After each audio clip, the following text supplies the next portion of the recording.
It lives in your house and it knows what you drop. Okay, so this is Spike. Spike is my vacuum cleaner. My wife told me that I had to help more with chores. So I bought this. So what I want to talk about is, what is the algorithm that makes Spike go? Right? Like, Spike has a set of instructions. They're written in machine code, right? Well, with that, like, Spike doesn't speak a coding language. Spike speaks machine code. So I want to kind of backwards engineer what Spike does, right? So right now I just turned Spike on, and I'm going to push his clean button.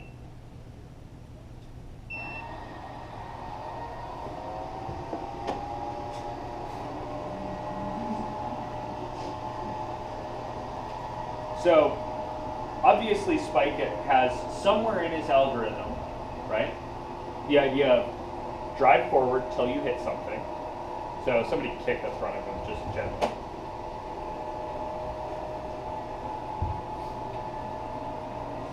Right, and then what?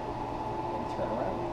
I rotate 45, go forward, rotate 45, then keep going until you hit something. Yeah, maybe something like that.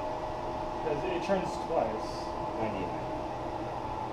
Okay, but now he just did something weird because he didn't even hit my foot. You guys see that? And he can't see it. He doesn't have the sensors to see your foot. So now something different's happened. Yeah. You guys see this?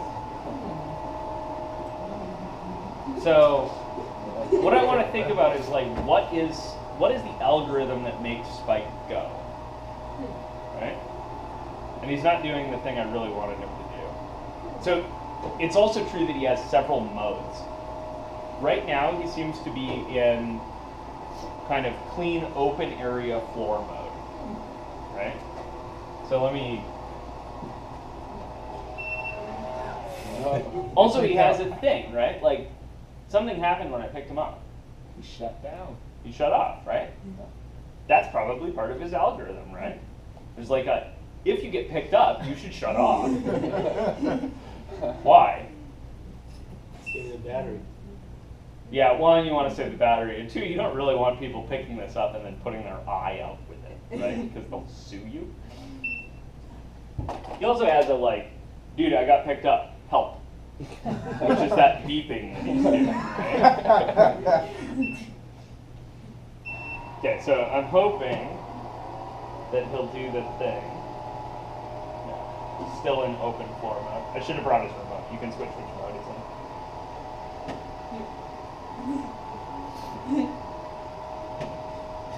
Really? Come on, Spike, you did that. It looks like it's kind of like making sure it's doing all the edges. Yeah, so right now he's kind of doing this different edge mode, right? Where he, like, goes forward and pops in, and then goes forward and then pops in, and goes forward and pops in.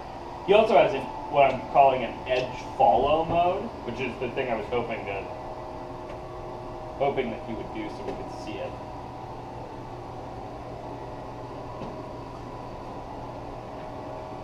Okay, so he's apparently in edge test mode as opposed to edge follow mode. Let's go sit down and see if we can write down some of the steps that are in Spike's algorithm quick. And then we'll write down an algorithm for a couple other things. You guys cool with that? I really want the... Do it. So, I'm just going to pause and show you what it looks like. So it will happen occasionally that he'll run up against, like, a table leg, right?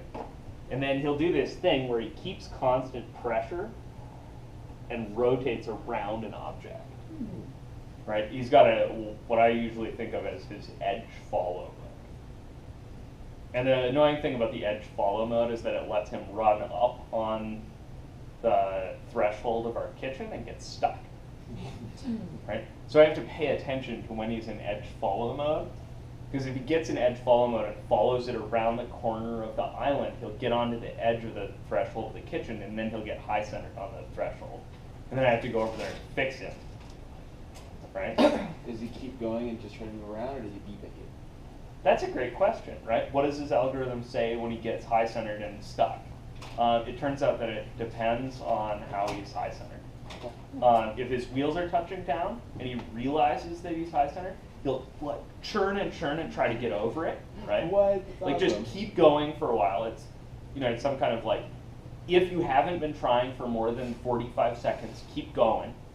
And then eventually it'll time out. And he'll go, okay, well obviously I'm not getting over this. And then he'll back up.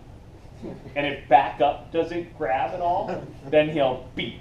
And then he'll sit there and cry. Like, I'm stuck! I'm stuck! I'm stuck! And then you have to go fix it, right?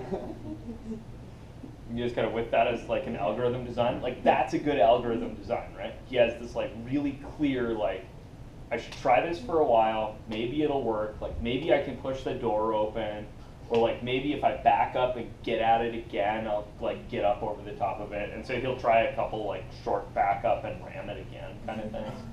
Just super funny if you lock him in a room. Right, but there's a, like, somebody sat down and thought of all the steps in the like Spike cleans the room algorithm. And then each algorithm has like a bunch of sub like, okay, if this happens, then do this. If this happens, then do this. If this happens, then do this, right? So that's kind of what we're doing. And one of the things that you have to know about like intro level coding is that no one sits down and writes all of Spike's algorithm now. Right? Like, no one walked into a computer science like consulting firm and was like, hey man, I'm gonna make a robot vacuum. I want you to write all the code for it. Right? Like, probably, yeah, they subcontracted this. Like, somebody got that like job of like, I'm gonna want you to write all the code for this. But you didn't go sit down at a computer and then type out all the code all at once and hit save and then upload it to Spike and have it work, right? The first thing you did was, let me see if I can make it go left. Let me see if I can make it go forward until it hits something. When it hits something, first I'm just going to make it beep so that I know it knows that it hit something. Then I'm going to do, okay, so go forward till you hit something, then back up a little bit. Once I've got it going forward to hit something, back up a little bit, then I'm going to do like, okay, now turn right 45 degrees, go forward until you hit something else. Right? And that's kind of what he was doing, right? So is that super hard coding? Probably not that little bit, but you bite it off like one little chunk at a time. Cool? All right. Let's go see if we can write down some of the things that are probably in Spike's algorithm.